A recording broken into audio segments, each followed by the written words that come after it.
Hello and welcome. I am Josh Widdicombe. For today, I'm the curator of a place of incredible artefacts and exhibitions, a place that stores the greatest thing on earth.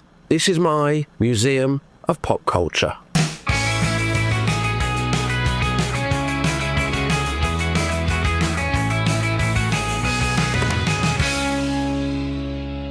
Hello, welcome to the Museum of Pop Culture. I'm here, Josh Widdicombe. Joining me, not as always, but as 33% of the time, Tom Crane.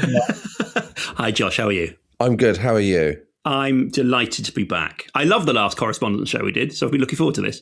Basically, we get a lot of emails from people, and we don't want to disrupt the stories with those emails. Do you know what I mean? Yeah. We don't want to be talking about Studio 54 and then suddenly take a break to say that someone once met Noel Edmonds. It would be... But nor do you want to ignore that altogether. Exactly. And this is the place for that. This is the place for that. We've got lots of great emails from you. We've got lots of great interactions with famous people, questions, and most importantly, most worryingly, we're always open for your corrections. Okay. We're always open for your corrections. So let's start with Correction Corner. You're wrong, and you're a grotesquely ugly freak. Faye Doherty on the subject of girl bands. I'm going to overrule a correction, Tom. Oh, okay. Right. Yeah. You're going to dole out your own correction from Corrections Corner. That's a baller move. I like it. On the subject of girl bands and the Spice Girls, what about Bananarama? A shameful omission. Fine, but we had talked at length about Bananarama in the Stock Aitken and Waterman episode, which clearly Faye hasn't listened to.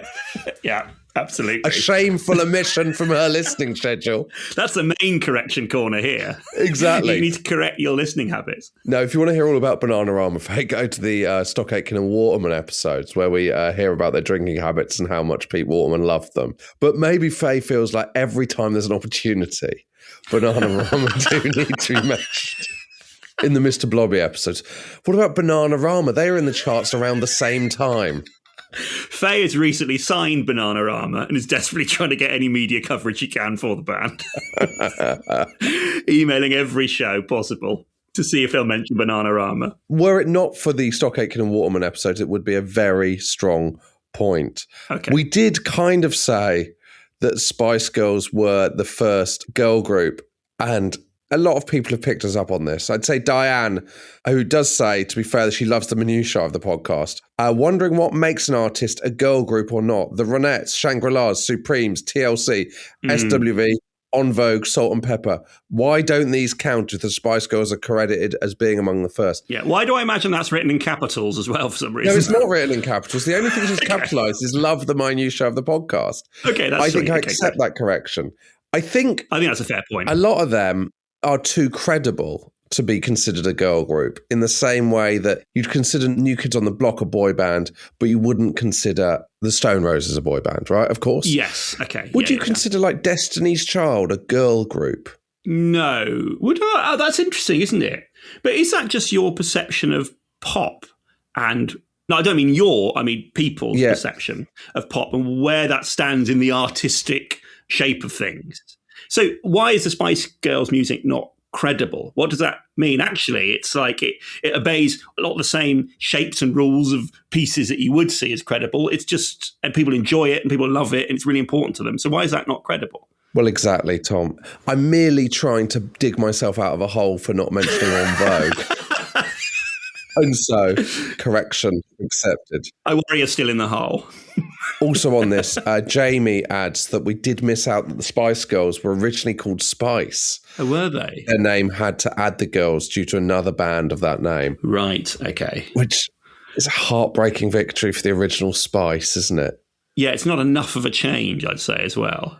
If the lawyer's response was, they're now the Spice Girls, I'm still thinking that's too, because they could have chosen anything. Yes, well, the Verve were called Verve. That was a similar thing. They were called Verve, and then someone was like, there's already a band called Verve, so they just called themselves The Verve. That's not good enough, is it? It doesn't feel enough, does it? As the agent for the original Verve, are you presenting that as good news when you go in to meet your band? Or are you going in with an embarrassed, conciliatory face? What's your... we spent $100,000 on lawyers. Well, they have changed their name. Also, you have to remember they're good and you're not, so people will know the difference. Their songs are selling, the Verve are really selling, they're doing really well, and no one's ever heard of you. So that'll be the other key difference between the two of you. They're a fascinating band that we could cover, not maybe in a full four-parter. I think no one needs that in their lives, but it's certainly an interesting episode because they have had some wild things happen to them. I find that quite interesting in Hollywood, where there'll be an actor. It'll be like Rachel DeMarco or something like that. And then there'll be another Rachel DeMarco, and they just have to change their name. It's an equity thing. Yeah, so they'll just become Sophie Green or whatever it happens to be from then on. They just have to decide what their name is now for their job. You wouldn't get that in another job. You wouldn't get that in like an office situation or any other workplace. It's your first day as a postman and they're saying, sorry, there's another postman called Steve Jenkins. You have to decide on a new name for your career. What would your name be? Let's say you'd started out as a stand-up. You're Josh Widdicombe. Well, it's difficult, isn't it? Because Frank Skinner changed his name from Chris Collins because there was already a Chris Collins. Okay, yeah. And Frank Skinner was the name of someone who played dominoes with his dad. Love that. That's great. Yeah. But were I to see Frank Skinner, I'd call him Frank. Yes. Do you know what I mean? I wouldn't call him Chris. Yeah, that's interesting. And David Baddiel would call him Frank. So he's totally taken on the name. And accepted that's who he is now. Would you not be tempted to draw your name from something to do with yourself rather than a bloke you once met at mates with your parents? Like, I'd use maybe my middle name. I'd be Adam Crane or something like that. His dad played dominoes and his dad was in charge of the teams. Okay. And used to write the team out. And for some reason, he always loved the name Frank Skinner. It stood out to him. Yeah, that's really interesting. It's a good name. It's worked out. It's a good name. Do you know the one that always confused me and it went the other way? There was a footballer who probably played for England a couple of times called Tom Huddleston. Yes, I remember him. Spurs midfielder. Yeah. And I remember when Tom Hiddleston came along, I thought, this guy's got no chance because he's just going to be compared to Tom Huddleston. Of course, now no one remembers Tom Huddleston. Yeah, apart from me, seemingly. Apart from you. When prompted on a podcast, yeah. Even when I said it, you didn't even think, oh yeah, that's problematic for Tom Hiddleston. But had there been another Tom Hiddleston, when Tom Hiddleston was starting out, he would have had to have chosen, well, maybe he would have gone for Tom Huddleston. Maybe that's what he would have gone. Because he's not in equity. And that would only be an issue if he then decided to break into football at a later date in his career. Exactly. But he chose not to. I think we can see why. Let us know if you've got any brilliant name changes. Obviously, there's some classics. You know, we all know the classics. Prince Andrew, now Andrew. Prince Andrew. That's the main one, isn't Prince it? Harry, now Harry. April Fruit's now Starburst. Yeah. Is that the way it was? It was the other way around, I don't know. Yeah, no, that is correct. That is correct. There you are. Good. Jif now Sif. Perfect. Do get in touch with those. Also, thank you for the suggestions we've had on subjects. Rachel Curran has suggested Art Attack and Neil Buchanan. Amazing. I'm not sure there's a full series in that, but it'd certainly be a fun thing to delve deep into, wouldn't it be? Art on television. I actually think that's really interesting. Also, that particular show triggers such happy memories for me. Yeah. I think there's probably two bits of television I love more than any other bits of TV ever. One is on a show called Football Italia on Channel 4, which was like a Serie A roundup show that used to be on Channel 4, where the presenter James Richardson would sit in a square in Rome or something like that, and he'd open up the big pink paper and he'd talk about the transfer rumours. For some reason, I've got really happy memories of this, him drinking a coffee, eating some Italian bread or whatever he was doing. But he just eating some Italian bread. What I love about it is it taught you about the culture. Garlic bread, there you go. Eat some garlic bread. That's Italian bread. No, he wasn't eating garlic bread. He'd have a pastry. You're quite right. That would be a mad decision for James Richardson to be sat in Rome eating a full long garlic bread while doing a piece to camera. Also, absolutely insane. If you've ever tried to eat in a performance situation, it takes a lot longer to chew than you think if you've got to get a line out. So it'd just be a man struggling through a garlic bread. They think that's one of the reasons the main actor in The Sopranos may have passed away early. What? It's because he was basically having to eat in all the scenes. When they reset, they'd have to basically refill the bowls, often really heavy pasta and bolognese and stuff like that. So they think that had a real effect on his health because he was constantly eating bolognese during the scenes. That can't be true. Well, this is what I've heard. Write in if that's true. Please let us know. The other thing is the Neil Buchanan Art Attack, the zoom out from when he'd be making something on the floor to reveal it was actually a mermaid made of beach towels or whatever. I love that. But you could usually guess, couldn't you? Yeah. Because it would be made out of something related to it. So yeah, that is very true. If it was bike parts, it would be a man on a bike. Yes. Yeah. Completely. What I like about Art Attack, and I'd love to hear if anyone knows if any of these true, is there's loads of kind of rumours around it, Art Attack. People would say that Art Attacks were done backwards. Oh, that's interesting. And then played forwards, which I don't believe is true, because often he'd be pouring stuff out of a jar or something. I've just realised, by the way, Art Attack is also what the guy from The Sopranos died from. Of course. Look how these things link together. Perfect. James Gandolfini, give him his name. What was the other one? That Neil Buchanan was incredibly loaded because he owned Art Attack and it went international. I think someone told me once he was the richest man in television. Yeah, I don't know whether that's true. Also, he was in a metal band beforehand as well. That's always quite a nice little tidbit. I love Neil Buchanan. I hope he is the richest man in television. Someone else has suggested, this is Carmel, suggested Big Breakfast. I think we'll do a full one where we talk about all the way through Breakfast TV, which would have Big Breakfast in it. Such a good idea. And Carmel suggested Top of the Pops. We're not doing Top of the Pops directly at the moment, but it is in a pack that I was editing for an episode just yesterday, Top of the Pops. You could try and guess what that is, but there's no need. Okay. It was MTV. We're doing MTV, right? We delve into Top of the Pops in that. Breakfast TV is an interesting one, isn't it? Because it really was such an important fixture for a period. I remember that before school as a teenager, the excitement of the Big Breakfast sort of dissipated. I suppose that's one of the major effects of streaming and infinite choice, and maybe people's days have changed, but it really was part of people's week, wasn't it? It really was. Well, I would watch breakfast television when it wasn't really for me. Even before the Big Breakfast, I was sat there watching it as a kid. Really? Okay, yeah. And you're like, I'm watching the news, but what are my other options? Do you know what I mean? Yeah, that's a very good point. Now, this is a question I feel is going to run and run with our listeners. Hello there, Museum of Pop Culture. I hope all is well, and I have no idea if this is the sort of thing people email in with. Well, Richard Campbell, it's exactly what we're looking for. I thought you would like to know that back in 1996, when I was 11, I was a finalist in an Ace Ventura lookalike competition on Saturday Mornings Live and Kicking. Brilliant. What a fantastic email. Richard, how could you doubt that this is what we want to hear about? This is the email I've been waiting for my whole life, Richard. Imagine sitting on that anecdote and not having the confidence that people might be interested.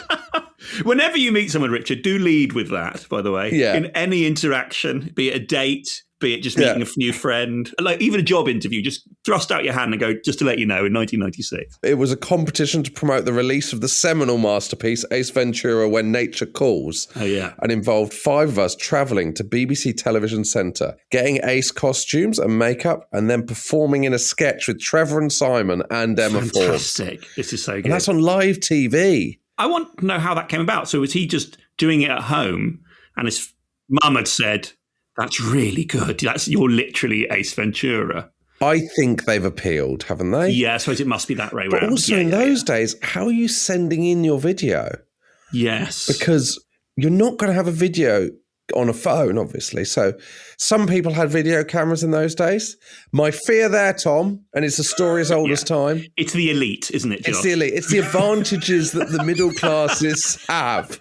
Exactly, yeah. In becoming Ace Ventura impressionists on children's television when the working classes don't have the access to that kind of thing. Shocking stat that the top 1% of children get 80% of opportunities on kids' daytime TV. Do you know Exactly. that? Isn't that?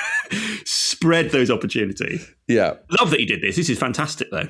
How exciting that must have been as a kid. Truly one of the greatest days of my life. And I walked away with a poster, a Bob and Baz badge, I don't know what that is, and a year's free cinema pass. That used to be a real thing, didn't it? A year's free cinema pass. That's a good gift. It is a good gift. It feels like you're going to go to everything. It's a bit like, you know, when someone's caught smoking and then you've got to go and smoke this packet of cigarettes so that you never smoke again. Feels like after that year, Richard's never going to want to go to the cinema again because he's been to see everything. When you're watching Alvin the Chipmunks on a Wednesday at 11, you're going, what am I doing? I actually had one of those, Josh, for a year. When I lived in Cardiff, I lived directly opposite a Cineworld. Like, as in, you could throw a tennis ball at it. You wouldn't want to, but you could. Well, they've removed your pass if they've seen you throwing a tennis ball at the cinema. You're not allowed in if you're caught doing that. But I bought one. It was like 12 quid a month or something like that. And I would go as and an see. apology for smashing their window. Exactly. It's the least I can do. And I go and watch 2 or 3 films a week. It was a good year. I did actually quite enjoy that. It was fun. What's quite good about it as the gift from Cineworld or whoever it was probably the Odeon in those days, is that The reality of that is it's costing them £0. Yes. A cinema is never full. Nope, it's not. I don't think I've ever been in a full cinema. Let me know. Have you ever been in a full cinema? What's the shittest film you've ever been in a full cinema for? Do you know what? That is a great... I'm sad I'm using it for this. That's got Radio 2 written all over it. Yeah. What's the worst film you've ever been in a full cinema for? Do let us know. My understanding is that Q&A sort of ones fill out sometimes. There's one, Charlie XCX has got a new movie out, and there's a cinema near me, and that's sold out on next Monday night because she's going to be there doing the Q&A. That's helped shift the tickets. No one's there for the film. Yeah. I had a Thursday afternoon off about 2 months ago. No, it must be longer than that. Whenever this movie was out, it must be 4 months ago, to watch The Salt Path. You know The Salt Path? The fabricated story of a man who didn't have a disease. That's the one, absolutely. Yeah. In the cinema, it was just me and one other person, and the other person was in the Salt Path. What do you mean? Was one of the minor characters in the Salt Path, because I spoke to her briefly. Oh, it wasn't Gillian Anderson. No. I was sat at the back. She was like 4, and afterwards we got up and said, "Oh, do you enjoy that?" I was like, "Oh, you're in it." Because we both got up. Naturally, when it's like a 40-seat cinema and the light comes up and you both go to leave, you can't not speak to the one other person in there. Did she say to you, "You're not going to believe this. There's going to be a news story in a few weeks. It's going to blow your fucking mind"? I should have told you beforehand. All of that was a lie. All of that is I'm sorry. Bollocks. Complete and utter bollocks. Let us know if you've had the joy of what Richard Campbell has. He adds, fun fact, Noel Edmonds was the guest and the Lighthouse family were performing. Great. Absolutely superb. Let us know if you have ever been on classic or long forgotten TV shows, and what was your experience like? It doesn't have to be positive, within reason. My wife was on Challenge Annika. And Street Mate. And Street Mate, that's true. Challenge Annika, they painted a lighthouse in Norfolk, and she was a kid running up excitedly to see the new lighthouse, and then Street Mate, she was picked out on the street. That's a cool claim to fame. Be picked out on the street on Street Mate. But she didn't do it, did she, on Street Mate? No, she didn't. They said, "Are you single?" She went, "Yes." And she went, "Oh, no, I'm not." And just realised she wasn't, basically. But it's an initial moment when she said, "Yeah." A bit worrying for you, that, isn't it? Exactly. We were talking about insured body parts on the show. Yeah, I remember that, yeah. I can't even remember who we were talking about originally, but we're slowly creating a human being.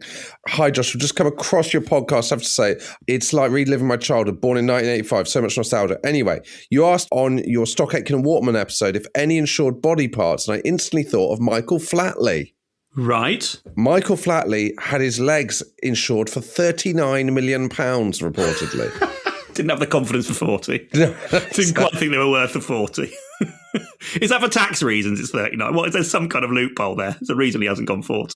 I don't know how it works. Because obviously if you pick, he's the head of Riverdance, obviously the Lord of the Dance. Mm-hmm. If you picture that, their top of their body is completely static. Yes. No need to ensure that. No, were he to get an insanely bad problem that meant he couldn't move his back, it would actually be beneficial. Are the feet included in that 39 million, or is it just the legs? Oh, are they throwing them in? Yeah, surely they are, aren't they? Are you going just to check, can you chuck in the feet? Where are you drawing the line? Are the hips the legs?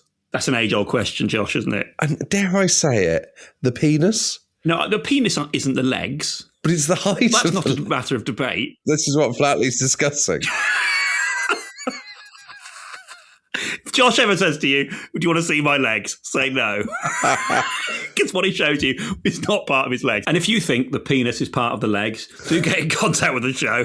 Because I'm confident that no one else in Britain has that feeling. I agree. I wasn't saying it was. I was just checking where we draw the line. I think it'd be irresponsible of an insurance company not to have these discussions. If you're in a biology lecture and they put up some pictures of legs, you're not then, and they say, "What are these?" I'm confident you're putting your hand up and saying, "It's a penis, part of the penis." What level biology is that when they put up a picture of legs and say, "What are these?" As I was describing that situation, even I was thinking, when would that happen? Yeah. But I was in deep by that point. I think the legs stop just above the hip, and that's the end of the matter. Okay, good. Mark Dossett adds, Bruce Springsteen had his vocal cords insured for $6 million at the height of his fame in the 80s. Gene Simmons protected his tongue to the tune of $1 million. You know Gene Simmons from Kiss? Of course, from Kiss. Yeah. Fernando Alonso, the F1 driver. Mm-hmm. Do you want to have a guess? Hands. More or less. Thumbs for £19 million. Can you not drive without your thumbs? Are they just pressing a lot of buttons? Oh, yes, because, F1 car, you go up and down the gears, my understanding, with buttons, don't you? It's not like they haven't got a stick shift. No. I think they're pressing buttons, so that's why. There you go. That's interesting. That is interesting, isn't it? Yeah. Always these weird numbers as well. 19 million, 39 million. What is that? Why are they not just rounding it out? I suppose the insurance company is making a genuine prediction on what it would cost you, what you would lose if your thumbs came off. Yes. But yeah. Can't you just have your body insured? Because if Fernando Alonso lost his arms, I suppose his thumbs are included in that. Yeah. If he lost his fingers, though, he couldn't carry on. Yeah, I don't know enough. I mean, I failed my driving test 5 times. So I'm really not the guy to ask. Also, this is not what we want to talk about. We want to talk about pop culture. Yeah. On the subject of Studio 54. Hi, guys. Been loving the series so far. So far. It's quite a qualifier. It's good to hedge your bets, yeah. It's good to hedge your bets. Listening to the Studio 54 episodes, my dad used to tell me stories all the time about the 2 nights he went there in his younger years. Oh. We always took them with a pinch of salt, but hearing you talk about it on the podcast, I'm beginning to wonder if there was some truth to the time he had. And you kind of said this was the kind of chat you'd like. The time he had a chat in a dimly lit basement with a drunk Liza Minelli about whether she'd seen Star Wars or not. Wow. In brackets, she hadn't. Does that feel like a sort of his starting point for the conversation, assuming she would have, and then they could talk about that? Oh, what she's cut it off of the past, and now he's got nowhere to go. So Sarah's dad has panicked and gone, oh, God, what do I say to Liza Minnelli? Well, it's 1977. Everyone's seen Star Wars. Everyone's talking What is the most reliable common ground I can find with Liza Minnelli? It has to be that she's watched Star Wars. And I could imagine in that situation, Tom, so if we were to draw current parallels, you're in a bar and the equivalent of Liza Minnelli is there. So some kind of huge star of stage and screen. Margot Robbie. Margot Robbie is there, and you're in a bar, and you say, are you having a brat summer? I think she's actually friends with Charlie XCX. I weirdly know that. Okay. That's exactly right. And she says no. She'd say, what a pathetic opening gambit.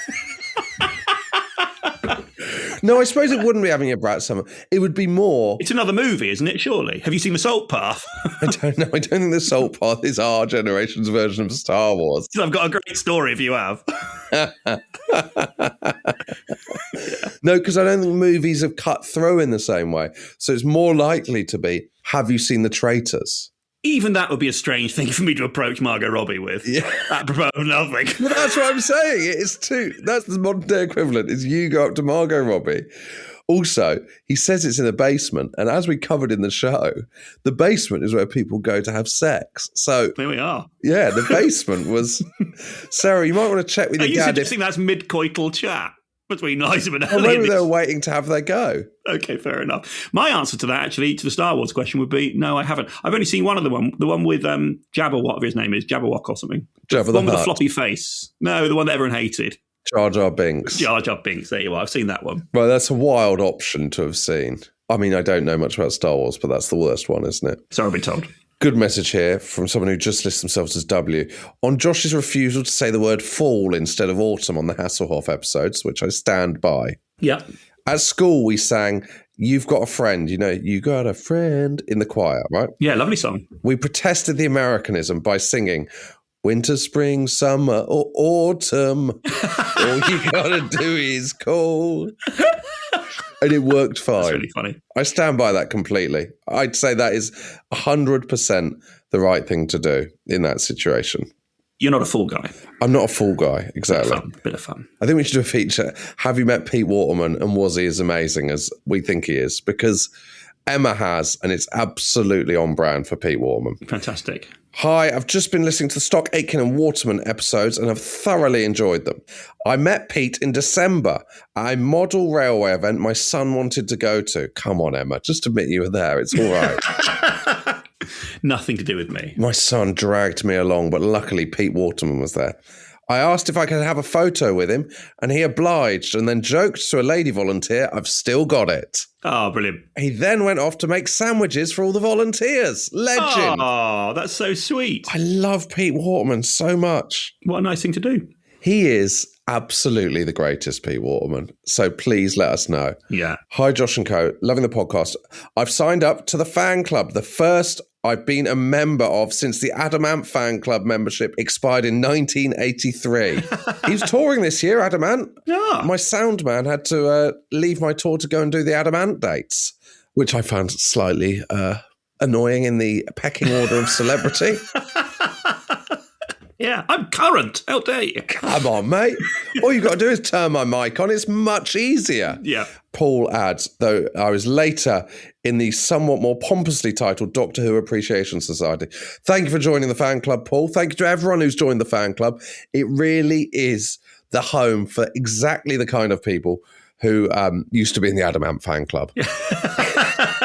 I'd say you've come home. I'd say it's the Dennis the Menace fan club for the TikTok generation. That's what we're looking at here, Tom. Yeah, which is, I was about to mention, is still the fan club that I remember most from my childhood. And I loved it so much. The badges, just brilliant, the Dennis the Menace. A sort of strange memory that you got a jumper with it, or maybe that's wrong. That feels unlikely they sent you a woolly jumper that turns inside out and had the two colours. It does feel very unlikely. Maybe I just had it simultaneously at that time. But I love the Dennis the Menace fan club. It's brilliant. We'd love to hear your niche's fan clubs and what you got for joining them. We'd absolutely love. And also, if you do want to sign up for a fan club, I'm so bad at it. If you want to sign up to our fan club, the link is in the show notes, which is the boring bit of description below the podcast on your podcast app that no one knows exists. Anyway, re the Hoff. I wanted to submit the attached artifact for the museum's consideration. Exactly the kind of sentence we're looking for here, Tom. My original copy of the TV tie-in novel, Knight Rider 2. Wow. Trust Doesn't Rust. That's the subtitle. Do you believe that trust doesn't rust, Tom? I think that's probably true. I think if you trust someone genuinely, then that's something that doesn't erode. So yes, I'd say trust doesn't rust. Do you know what? I'm so sorry. I absolutely threw you an impossible pass then. I think I've answered. It's not a bad shot. It's not a 6, but it's probably rolled out for a 4. No. I'd say you've played it in the only way it could play, but I'd say comedically to ask you whether trust doesn't rust is a total fucking washout for all concerned. I'm happy. Keep it in. I describe that as bad presenting in every way. It's fine. I dealt with it. It's good. So Trust Doesn't Rust is the episode with a fake kit and the evil double, Michael Knight, right? But anyway, the thing that really caught my eye, says Paul Kirkley, when I dug this out again, was the cover flash. Now a major TV series. Oh, yes. Which raises the unlikely prospect that this was the source text. A Knight Rider was, in fact, a literary adaptation. That's so interesting. Is that just a clever way of marketing the book to pretend that the book came first? Yeah. Was Knight Rider a literary adaptation? Michael, could you have a little Google of this, please? I'll have a look now. By the way, that's not Michael Knight. That's Michael, the producer. That would be a wild situation. It more naturally feels, I don't know, and this may be wrong, that it's something you would pitch to television. It feels like a very visual idea, someone with a talking car. Yeah, I've got a series of novels about a talking car. Exactly. What? If it's a novel, that feels like something that's not getting beyond the top line pitch stage when you go and see a publisher. I think you say, I've got a novel about a talking car, and they say, we'll note that down. What else might you have? And then you're having to push on. What are your actual passions beyond the talking car? Do you want the info? Yeah. So what I found is Knight Rider was not based on a book, but was an original concept created by Glenn A. Larson, inspired by The Lone Ranger. Several novelizations of TV episodes were released later, e.g. Trust Doesn't Rust, but these were spin-off merchandise, not the source material. So now a major TV series is an absolute... And you do see that a lot on books now in Waterstones, if they're big. But it's clearly a good tool for selling because people who like that TV show go, oh, it's that. Oh, it's that. Great. Yeah, I like that. So it clearly is very useful. Can I say, there's no disrespect I feel more than when I see someone reading the book that has got the film cover of the book or the TV cover of the book. You think, come on, mate, at least buy the proper book. Don't buy the Wuthering Heights that's got the picture of Margot Robbie. Don't do that. Wuthering Heights can't say now a major movie on it, surely, can it? That's not all right if it does.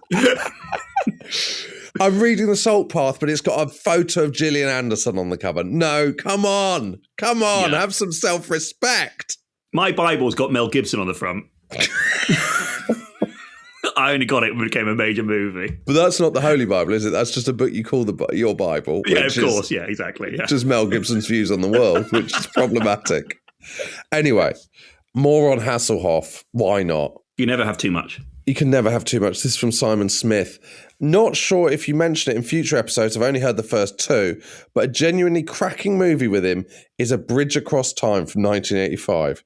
This sees the Hofster play an Arizonan police detective who tackles a reincarnated Jack the Ripper. Wow. Okay. Basically, he's been reincarnated because of a cursed stone in London Bridge. Assumed it'd be that, yeah. Amazingly, this is a good fact we should have covered. Catherine Hickland, who was the wife of David Hasselhoff and played Michael Knight's wife, so they were husband and wife on Knight Rider and in real life. After divorcing David Hasselhoff, she went on to marry a man called Michael Knight. Oh, that's amazing. So she has been married to the fictional and the real Michael Knight. I love that. That's incredible. It's great, isn't it? Yeah. Someone has emailed in about the comments about One True Voice, which came up in the Pete Waterman episode. I can't talk about One True Voice without crying. I had tickets to their tour and it got cancelled because of low, in brackets, no ticket sales. Tell that to the Salt Path. And I cried so much in my garden. How low does a ticket sales of a tour need to be to pull the whole tour? I think there's certain art forms where you can drape it off and it's still dignified. So I think stand-up, you can drape off the back rows. It can feel intimate. I think there's something about boy bands. Yeah. And that sort of music, which probably feels just awkward in front of 14 people. Also, it's probably expensive to put on the tour. Yeah. Whereas stand-up, the truth is with stand-up, if you get 10 people, it's probably wiping its feet. Do you know what I mean? Yeah, exactly. And also you can work with it. You can use that situation in a different, just change the nature of the dynamic of it can change. One True Voice can't go on and go, do you know what? I'm going to go down into you. I'm not going to use a mic. Exactly. Let's make this really informal. Let's do this a cappella. Look, we all know we were booked for the main room, but we're in the foyer. We're all aware of that. But let's have... Actually, this is better because you're the hardcore. We're going to have the night of our lives. Start by asking who's travelled furthest. Who's travelled furthest? Little banter about someone's funny jumper in the front row. Someone gets their phone out. You phone their wife. You say their babysitter. You say, how's it going? All that kind of stuff. Not an option. One True Voice. That is not an option. Yeah. So we need to close something off, Tom, because we've had about 10 emails about it. Oh. Discussing how you lose weight while you're asleep. Because you're doing nothing, but you wake up lighter than you went to bed. Ah, okay, yes. Any guesses? Well, your body's naturally burning calories is not just simply by dint of the fact you're alive. This is from Jackie, professional biochemist here. When you metabolize food, you basically breathe out the breakdown products as water vapor and carbon dioxide. Wow. So basically, you're breathing out weight. Okay. You'll also just generally breathe out a lot of moisture and sweat out, though not as much as via respiration. On average, about 0.5 kilo to 1 kilo you breathe out a night. That's incredible. Okay. Just started listening and I'm enjoying the in-depth stories and other banter. Well, Jackie, I'm glad that is the one and only time we step on the toes of The Rest is Science. Just so you know, The Rest is Science, we are not coming for you. We are. You're safe. That is where we are, and we don't want to do any more about that. So if I wanted to lose weight, the more I breathe, the more weight I'll lose, basically. Yeah. Just really go for it with your breathing out. Just go to the gym and do an hour of exhaling. A breathing out diet? Yeah, absolutely. Just continuously breathe out. If you can breathe out 100 extra times a day. If you can avoid breathing in. Yeah, exactly. I mean, I don't know the science of it. Once again, I'll come back to the scientists. Maybe they'll have to email on that. Is it possible to survive just breathing out? I worry it might not be. It's good to know, though. Also, I did want to touch on this because someone has asked, I don't believe this is true. Yeah. Read the Spice Girls. Do you remember when there were those Spice Girls lollipops that you'd put in your mouth and it would start playing a song in your skull? Wow. Can't be true, can it? Well, I think it can, actually, weirdly, because a friend of mine was telling me that he had a toothbrush that played a song when he brushed his teeth when he was a teenager or younger than that, probably 12 or whatever, and you'd hear the toothbrushing song in your head. It like vibrates, basically. That's one toothbrush, but for a lollipop, how expensive is the lollipop to have the ability to play the music and then you just dispose of the musical lollipop stick, do you? Well, it's up to you. It's buyer's choice, isn't it? It feels like a very expensive way.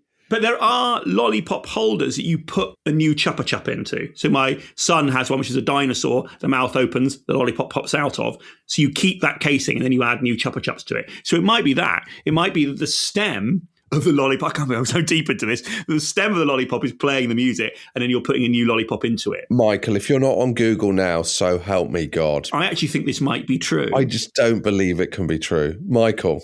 This might be a slightly deeper dive I need to do, but while they were officially licensed, they did not actually sing when placed in the mouth. These were strawberry-flavoured fantasy gumball-filled lollipops with the wrappers featuring individual members of the band. However, there is a lot of content around this, so I'm going to try and find if something like that did exist. But I'm with Josh. The cost per unit for those would be absolutely insane. I'm saying you are observing the wrong... You have to observe the cost of the handle, the bit which is holding the lollipop. Let's say that's £4 or £5. Then you actually are looking at profit, and then they're replacing and putting new lollipops into it. So I actually think it could be a business model. To be continued. Next time we get together for correspondence. To be continued. Yeah. This is from Emma Ward. Talking about the Spice Girls game, the video game, has just reminded me of another retro PC game. Live and Kicking, the computer game. Amazing. Where you made your episode of the TV kids show. There is a 10-minute YouTube video of this, and it looks like the most boring game I've ever seen in my life. It's basically, Tom, you create the show, so it's just planning a live and kicking TV show. I'm interested in whether it's more on the presenter side or just like the logistics. So is it a lot of just making sure the lighting's right and that there's enough cameramen? What time the cars are for the guests? Because it's an early call time. Yeah, exactly. Yeah. A lot of call sheet-based stuff. Because obviously they're going to rehearse the night before, presumably. They can't be sound checking let loose at 6 a.m. They're going to have to get their gear in overnight, aren't they? Yeah, exactly. Are you also dealing with the get out before loose women come in the next morning, whatever it happens to be, or whatever would be applicable for that period of time? I want answers is what I want. Yeah. However, I would play it. I'd give it a go. Then you have to look at the ratings and see whether you're going to get recommissioned the following year. It just goes on. It's just this quite exciting game where you're overseeing the production of a kids' TV show. Yeah. Jamie Theakston's renegotiating his contract, and to be fair, he's got us over a barrel because he's good. Yeah. He is good. So I think Antiques Roadshow would make a good computer game. Right, I don't. You are playing the punter. The game is you're walking into, a flea market. You're rooting around. You have to choose the object that you then take to the Antiques Roadshow and what profit are you going to make on it. That's a great computer game, isn't it? What's the skill on a computer game? You zoom in on it. You can move the object around in 3D, see if there's any chips or breaks, any clues. It might have some heritage. So boring. So you pick up what you think is a Rolex, but you haven't noticed it says Casio on the strap. Right, yeah. You take it in, you're humiliated. However, maybe you've seen a Ming vase and it says Ming on the bottom and you think, oh, it's actually worth something. You've taken it in, now you're a millionaire. Great theme tune as well. Yeah. Come on, you'd play that. Of all the people in the world that would absolutely play the Antique Roadshow computer game, I think it's you. No, I can't think of a game that would be more suiting to you and your vibe. You play a computer game of something that you'd like to do in real life but couldn't do. I could do that in real life and I don't choose to do it. So why would I do it on a computer game? Well, it might be a gateway. You might really enjoy it and then you do go on to do it. The item I'm taking in a Victorian gateway. There's lots of things you could do in life but you don't do. Doesn't mean you would play it as a computer game. We put a clip of the live and kicking computer game on our Instagram. Do follow us on Instagram because there's so much. If you like this kind of content, it really is the place to go. Museum of Pop Culture Pod. And on TikTok. Well, I'm not really on TikTok, so I'm not pushing that as much. But go onto our Instagram and have a look at the live and kicking computer game. Was there a computer game on Live and Kicking, or is this a false memory where people had to ring up and say what direction maybe a maggot or something had to go in? Maggot or something? Well, it depended on the year. Someone I lived with in uni had played it. Vac-Man. Right. It was Pac-Man, but it was a guy with a Hoover vacuum cleaner. Okay, as opposed to a really vacuous guy. So, also the thing with Vac-Man is like, There was 2 fears of infringement of Pac-Man and of Hoover, 2 brands that could come for them that they just dodged in between. And you had to go and hoover up the points, I'm guessing. Is that what happened? Yeah, basically? but I think you'd either, depending on the time, and people let us know and correct us on this, you would either shout left, left, right, vac, left vac, right vac, because my friend said that he was on it and he won whatever, like a sports bag or whatever. But then eternally in the schoolyard, people were shouting left vac, right vac at him. Oh, that's heartbreaking. It's heartbreaking. Kids can be so cruel, can't they? Because you'd have assumed that would be the making of you. Yeah, exactly. You come out of that thinking, well, that's me sorted in terms of my social kudos for the next, until 6th form. I'm fine, I'm sorted. On that, and do let us know on the have you been on a kids' TV show, because it is such a rich vein. And I've said this before on things, but I feel like we can't move on without addressing it, that a group of kids from a nearby school won Nightmare when I was a kid. That's incredible. And one of the main kids' names was genuinely, apparently, Dickon Hares.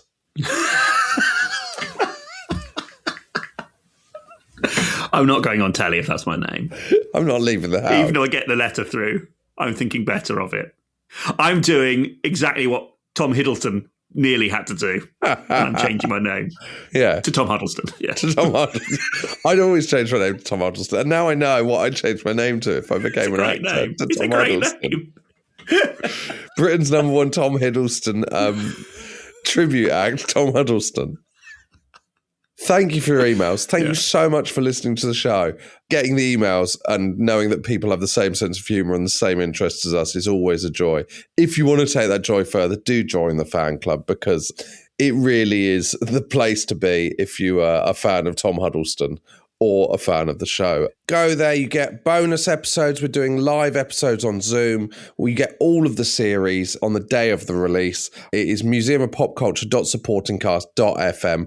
We'd love you to be a part of it, because I'll be honest, this is taking off a life of its own in a way that we are loving. Thank you for your time, Tom. An absolute joy. I love this show. It's just so much fun. Thank you for asking me to come back. I just love being part of it. Coming out next week, we have... Should we say it, Michael? Should we just say it so people know? We are starting the Sir Clive Sinclair, the Sinclair C5 episodes, which are absolutely wild. Delighted to say I was a part of that. It's just, what a crazy story. What a remarkable person. It's a wild story. Yeah, they start next week. Also, if you missed our first Zoom, where Matthew Crosby inducted the first ever advert into the Museum of Pop Culture, we're slowly inducting various items into the Museum of Pop Culture as we discuss the greatest adverts in the history of UK TV. That'll be released as a standalone episode for fan club members next week. Thank you so much for all of your support. It's a joy. Keep emailing us. We love to read them, and we read them all. Goodbye. Bye-bye.